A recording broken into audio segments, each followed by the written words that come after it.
Salut! Aujourd'hui, on va se retrouver pour une petite vidéo sur Onitama et son extension. Je vais essayer de vous expliquer un petit peu les règles, puis après on verra peut-être pour faire une petite partie. On va ouvrir la boîte. Alors, le manuel il est sympa, la taille de la boîte. Hein. Et ce qui est super dans ce jeu-là, c'est le super plateau de jeu. En plus, la matière, elle est vraiment cool. Alors, les pions. Les pions sont tout aussi bien faits. On reconnaît bien les sensei. Je vais les mettre là. Alain, il va pouvoir faire des beaux plans dessus. Et on a les élèves. Voilà. Et au niveau des cartes, hop. Les cartes avec le nom du symbole que ça représente. Et un petit texte aussi qui est sympa. Alors, le singe. Sans du prix, vous ne pouvez mener votre stratégie. Sans stratégie, vous ne pouvez contrôler votre adversaire, évidemment. On vient de voir un petit peu ce qu'il y a comme pion. Je vais faire tout de suite la mise en place et puis vous expliquer comment ça se joue. Onitama est un jeu à 2 joueurs qui se rapproche des échecs. On a ici un plateau de 5 par 5 où 2 écoles s'affrontent. Les bleus et les rouges. Comment gagner? 2 possibilités. Soit on capture le sensei adverse avec n'importe lequel de nos pions. Hop. Ou alors on place notre propre sensei sur l'arche adverse. Un petit point de règle, une fois qu'on a mis en place le jeu, c'est la première carte qui a été placée en zone neutre qui nous dit quel est le premier joueur. Donc là, par exemple, si on avait été au tout début de partie, l'icône est rouge, donc c'est les rouges qui débutent. Là, vu qu'on est en plein milieu d'une partie, pour l'exemple, on n'y pense pas, et ce sera probablement le joueur bleu qui va démarrer, parce que je préfère le bleu. Aux échecs, chaque pion a son propre mouvement. Mais dans Onitama, chaque joueur va avoir 2 cartes de mouvement qu'il va pouvoir utiliser sur n'importe lequel de ses pions. Je suis le joueur bleu, et c'est à moi de jouer. Si j'utilise, par exemple, le coq, le point noir étant la position de départ de mon pion, alors sur ce pion-là, je pourrais aller ici, ou alors ici, ou ici. Évidemment, je ne peux pas aller ici, je ne peux pas aller sur une case où il y a déjà un de mes pions. De la même manière, si j'avais pris ce pion-là, donc la case noire étant le point de départ, je ne peux pas aller en dehors de la zone. J'aurais pu aller que ici. Je peux aussi utiliser le tigre. On va essayer. Si je décide d'utiliser le tigre avec ce pion-là, la case noire étant la case de départ de mon pion, alors, ici c'est blanc donc je n'atterris pas ici, j'atterris sur le vert. Hop, et j'ai capturé ce pion-là. Une fois que j'ai joué le tigre, j'échange la carte jouée avec la carte présente dans ce qu'on va appeler la zone d'échange, la zone neutre. Et je récupère celle-ci. Maintenant, c'est à mon adversaire de jouer en suivant les mêmes étapes. Étape 1, le mouvement. Il choisit une carte de mouvement, par exemple le cheval. Il décide d'utiliser le cheval pour déplacer son sensei. Parce qu'il a un petit peu peur de ce pion-là. Hop, il m'a capturé ce pion-là. Après avoir joué, étape 2, l'échange. Il échange sa carte jouée, le cheval, avec celle qui est en zone neutre. Il vient donc de récupérer le tigre que j'avais joué précédemment. Maintenant, c'est au bleu de jouer, mais évidemment le rouge n'avait pas fait attention. J'ai la menthe qui me permet de capturer son sensei avec ce mouvement-là et ce pion-là. Et voilà. Et les bleus l'emportent. Petit point de règle que j'ai oublié de préciser, c'est que en début de partie, ces 5 cartes sont tirées au hasard parmi toutes ces autres cartes-là, donc il y a peu de chances qu'on fasse 2 parties vraiment identiques. Voilà, il n'y a pas besoin de savoir plus de choses sur les règles, parce que c'est tout. Maintenant qu'on a fini avec les règles, on va parler de la boîte d'extension. Dans cette petite boîte, il y a 2 extensions. Donc la première, c'est Sensei Sparf, j'espère que je le prononce bien. Elle apporte des nouvelles cartes de déplacement comme on a vu avec les autres, qui sont ici. La seconde, Way of the Wind, ajoute un nouveau pion neutre au terrain de jeu. Et ce pion va permettre de permuter les positions des pions avec lesquels ils rentrent en contact. Je viens d'acheter la boîte, on va l'ouvrir ensemble et découvrir les cartes qu'il y a dedans. Et en même temps, ça va me permettre de vous expliquer ce fameux pion neutre qui permet de permuter les pions.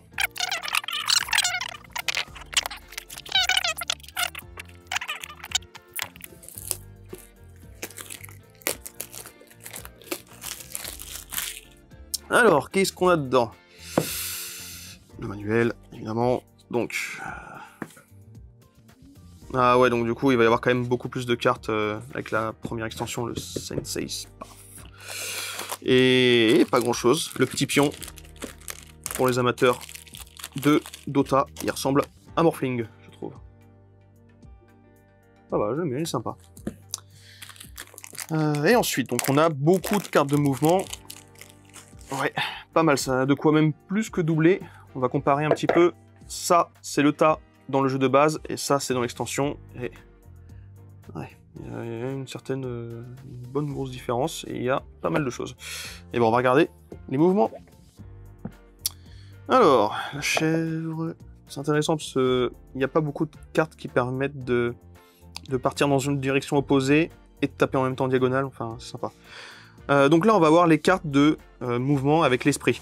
J'expliquerai un petit peu plus tard ce qui se passe en bas, mais finalement, il va falloir, quand on joue une carte de l'esprit, faire les mouvements d'un pion, notre sensei, ou un pion, et il va falloir également faire le mouvement de l'esprit du vent. Le rhinocéros. Ça donne des mouvements vraiment très légers pour les pions quand on veut bouger l'esprit du vent. Le mouton, donc, qui est vraiment l'opposé de la chèvre. L'araignée. Oh, la chauve-souris a fait des gros mouvements quand même pour l'esprit. En fait, ça fait presque un mur finalement. Si l'esprit il est là, on peut prendre tout ça, et faire permuter du coup ce qui arrive là. Ça peut être pas mal du tout. Oh, Legs, il tape très très loin. Sachant que dans les règles, l'esprit démarre au milieu. Il peut immédiatement taper dans un angle si on l'a dès le début. Ça peut être pas mal. Le lion. Ouf, le poulpe. Gros mouvement autour. Il me fait penser un petit peu au singe. D'ailleurs, je sais pas si on a une carte avec les pions qui pourraient tourner tout autour, mais ça serait... Oh là là là. Alors ça me rappelle le dragon. Le dragon, il fait souvent peur parce que... Voilà, il y a des mouvements très... En fait, il peut choper vraiment de très loin. Et là, j'ai l'impression que c'est la même chose, mais en plus en arrière, en avant un petit peu plus proche, mais... Ah, ça se vaut quand même. Vraiment pas mal. La souris, donc, pareil, encore une fois, si on prend la chèvre, c'est un petit peu en opposé, sauf que là, le mouvement est vraiment plus en avant. La loutre, bah ça c'est tout simplement la grenouille du jeu de base. Hop. Et à l'opposé, finalement, plus centré, plus tourné vers l'arrière, finalement, sur la défense. Le panda. Ah, bah, il a un mouvement vraiment particulier, celui-là. Moi, je l'aime bien. Il est cool. Ouh, le phénix aussi, pas mal. Très offensif, mais... Ouais, pas mal du tout, celui-là. J'ai hâte de voir ce que ça peut donner. Zibeline. Tanuki. Ah, fait des beaux mouvements aussi. Bon, l'ours. Oh, le chien. Il attaque vraiment... Oh, chien et renard, bon bah voilà, les opposés. Oh, la girafe aussi, c'est pas mal. Donc du coup, elle, c'est vraiment comme le dragon, sauf que le mouvement en arrière, il est vertical. L'iguane. Donc ouais, celui-là, on a vu les autres mouvements. Opposé, le rat. Attends, mais comment c'est ça? Hydrophinae. La tortue, donc pareil que... Hop là, où est-ce qu'il est? Pareil que le phénix, mais en arrière. Et la vipère. Pour finir, voilà. Donc on les a tous vus, on a vu toutes les cartes. Je vais faire juste une petite mise en place avec l'esprit de l'air, pour juste expliquer le petit point de règle que ça apporte. Et après, j'espère bien défier quelqu'un.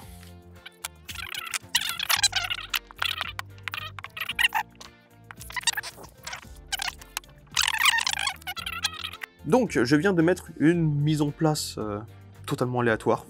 Vraiment, comme si on était en plein milieu d'une partie. Et donc, juste pour illustrer les mouvements, si par exemple je suis le joueur bleu, je décide de jouer le poulpe, je dois d'abord faire le mouvement de l'élève ou du maître. Donc, je choisis, disons... Eh bien voilà, un exemple. Le sensei, je vais le déplacer ici.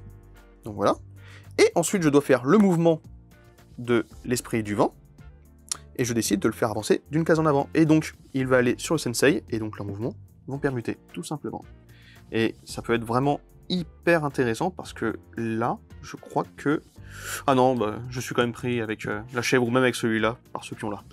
Bon, c'était un test au hasard, mais c'est juste pour illustrer un petit peu le mouvement qu'on peut faire avec l'esprit du vent. Avec cette pièce-là.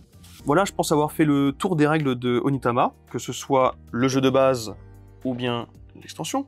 Petit point sur lequel je voulais tout de même appuyer, c'est que le matériel est vraiment très très joli. Les cartes sont vraiment même agréables au toucher, le tapis j'en parle même pas, enfin au niveau de la qualité c'est vraiment super. Tout est bien travaillé et c'est vraiment agréable même de manipuler le matériel. Pour ceux qui aiment vraiment les jeux de société, c'est vraiment hyper agréable et je ne saurais que trop le conseiller si vous ne l'avez pas déjà. Maintenant qu'on a fini avec le point règle, on va voir si mon sensei Benoît est dispo pour une petite game.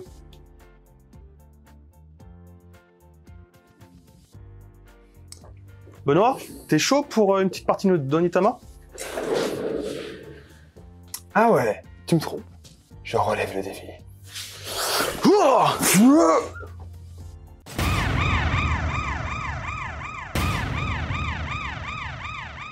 Ok Thomas, donc comme ça tu veux me défier Onitama, Oh pas de oui. problème.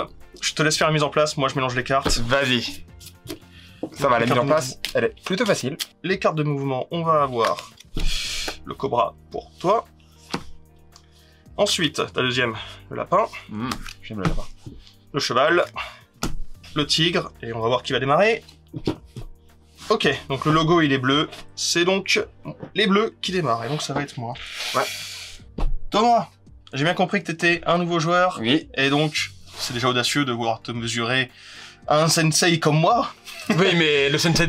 Non, bah non, c'est pas le sensei qui dépasse l'élève, c'est l'élève qui dépasse le sensei. Voilà, c'est bien répondu. On joue sur la version de base pour la première partie de Thomas, peut-être que la prochaine fois on jouera sur la version un petit peu plus... avec l'extension tout simplement, ce serait cool, hein, avec la petite figurine du vent. Ouais. Alors, mon premier mouvement... Bah, je vais pas trop réfléchir, j'ai tendance à être un petit peu agressif sur ce jeu-là, du moins au début. Je vais jouer le cheval. Donc voilà, pour bien expliquer, ma case de départ c'était le noir, et donc je pouvais faire ce mouvement-là qui n'est pas possible, là, pas possible non plus, et donc en avant. Je te laisse la carte dans la zone d'échange. Ah, le cheval, c'est vraiment trop génial. Je réfléchis. Je vois que j'ai beaucoup de déplacements un peu biscornus. Là, il y en a beaucoup. Ouais. Ouais, biscornus, un peu comme moi. Hop, vas-y. Je vais te filer le cobra. Tiens. Je vais récupérer le cheval.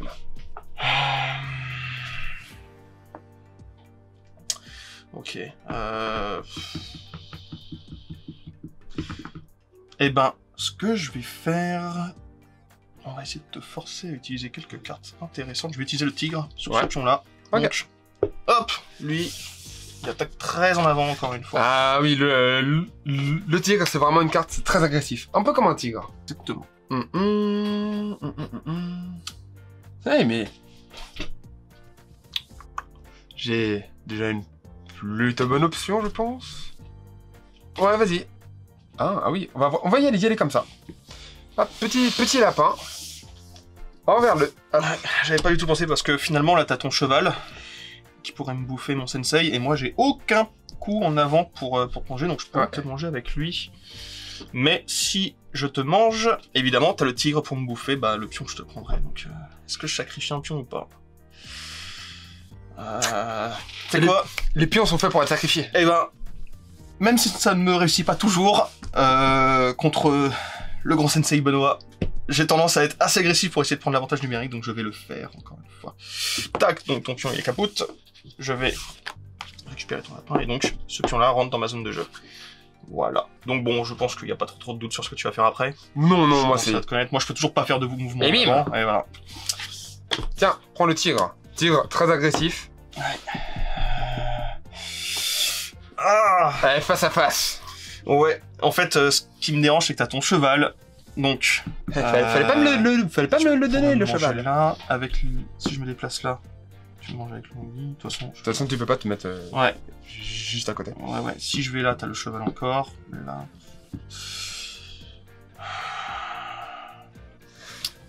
Ok. T'as pas de mouvement. Je pense que je vais pas trop réfléchir là. Je vais faire ça juste... Bah, je m'enfuis quoi. Ah ouais? Run, you fool. Ok. C'est vrai que... Du coup, bah... comme au kendo, je vais suivre tes mouvements. On va rester en face à face parce que j'ai une carte qui me donne l'avantage. Ouais, toujours ton cheval. Hein. Ouais, c'est ça, le cheval, c'est vraiment trop génial.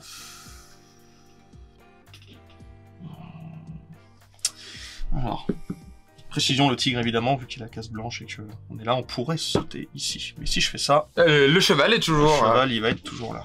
C'est une carte très puissante. Si j'utilise le lapin, donc là, avec le lapin, je ne peux pas aller là, parce que j'ai déjà mon pion. Je pourrais aller là, mais t'as encore ce fameux cheval. En arrière, ça...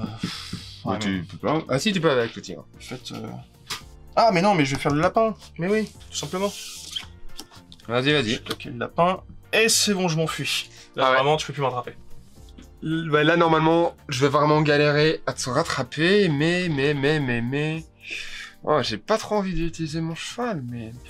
Parce qu'attends, si je te donne le cheval, ça veut dire que dans 2 tours... le cheval est une carte puissante et j'ai peur que tu me la mettes à l'envers. Après... Ouais, je pense que... Ouais, si.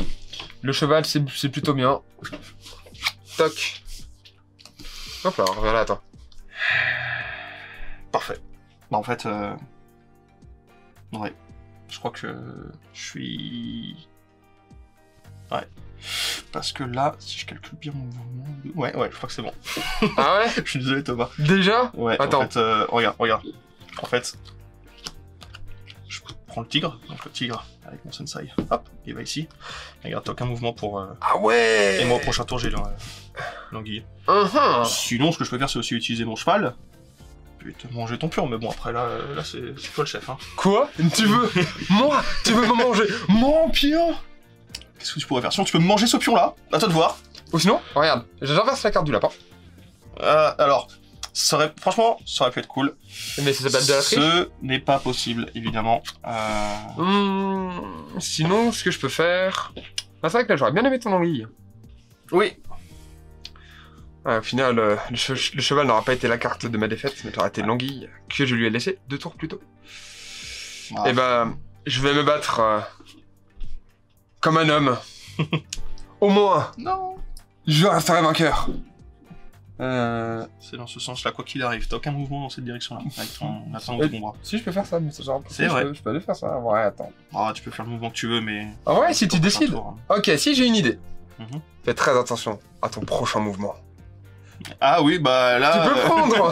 Tu peux prendre mon petit pion si tu as envie. J'adore.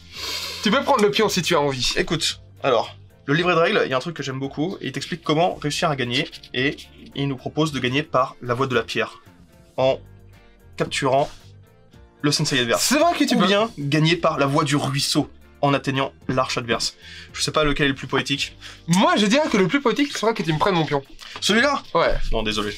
Perds pas de temps. Aïe. Je ne déglingue pas ton petit pion, je ne vais pas capturer, je suis pacifiste, mais c'est vrai. La victoire. Bien joué. Bien joué Thomas. Je suis sûr que la prochaine fois tu t'en sortiras bien mieux. Je voulais au moins présenter Onitama et même jouer avec quelqu'un parce que j'aime vraiment beaucoup ce jeu, je trouve que les règles sont simples, le matériel est super beau. Même si les règles sont simples, le jeu est pas forcément facile, je sais pas ce que tu en as pensé toi Thomas. C'est très important de réfléchir à comment, en fait, à quel mouvement on va donner à l'adversaire. Il y a toute une variété de cartes, encore plus avec l'extension et j'ai hâte d'essayer tout ça. Ouais bah ouais, pour l'extension tu verras, quand on y jouera, il y a une pièce en plus qui est sympa en fait, elle va permettre d'échanger les pièces. C'est parce que je l'ai rangé, sinon je l'aurais sorti pour te montrer, mais prochaine fois que je ressortirai le jeu, vu qu'il est ouvert, bah je te montrerai. Vas-y. Voilà, bah on va terminer là. Et puis, n'hésitez pas à nous dire si ça vous a plu. On va pouvoir aller voir au stock si vous voulez, voir s'il en reste beaucoup, parce que je crois qu'il en reste plus beaucoup. Et s'il y a besoin, je secouerai Marian pour en recommander. Bon, hop. Tu essaies de fuir? Comme un lâche? Non. Dis-moi. Ah ouais? Qu'est-ce qu'il y a? En effet, j'ai entendu. Jeu de société, jeu de cartes. J'ai répondu à l'appel. Malheureusement, j'ai perdu. Ma fougue m'a un peu perdu. Ma flamme m'a un peu perdu. Est-ce que tu sais un jeu à laquelle ma flamme continue? Dis-moi. Vanguard, je te défie. Ok. Je réponds à l'appel. Stand up, Vanguard.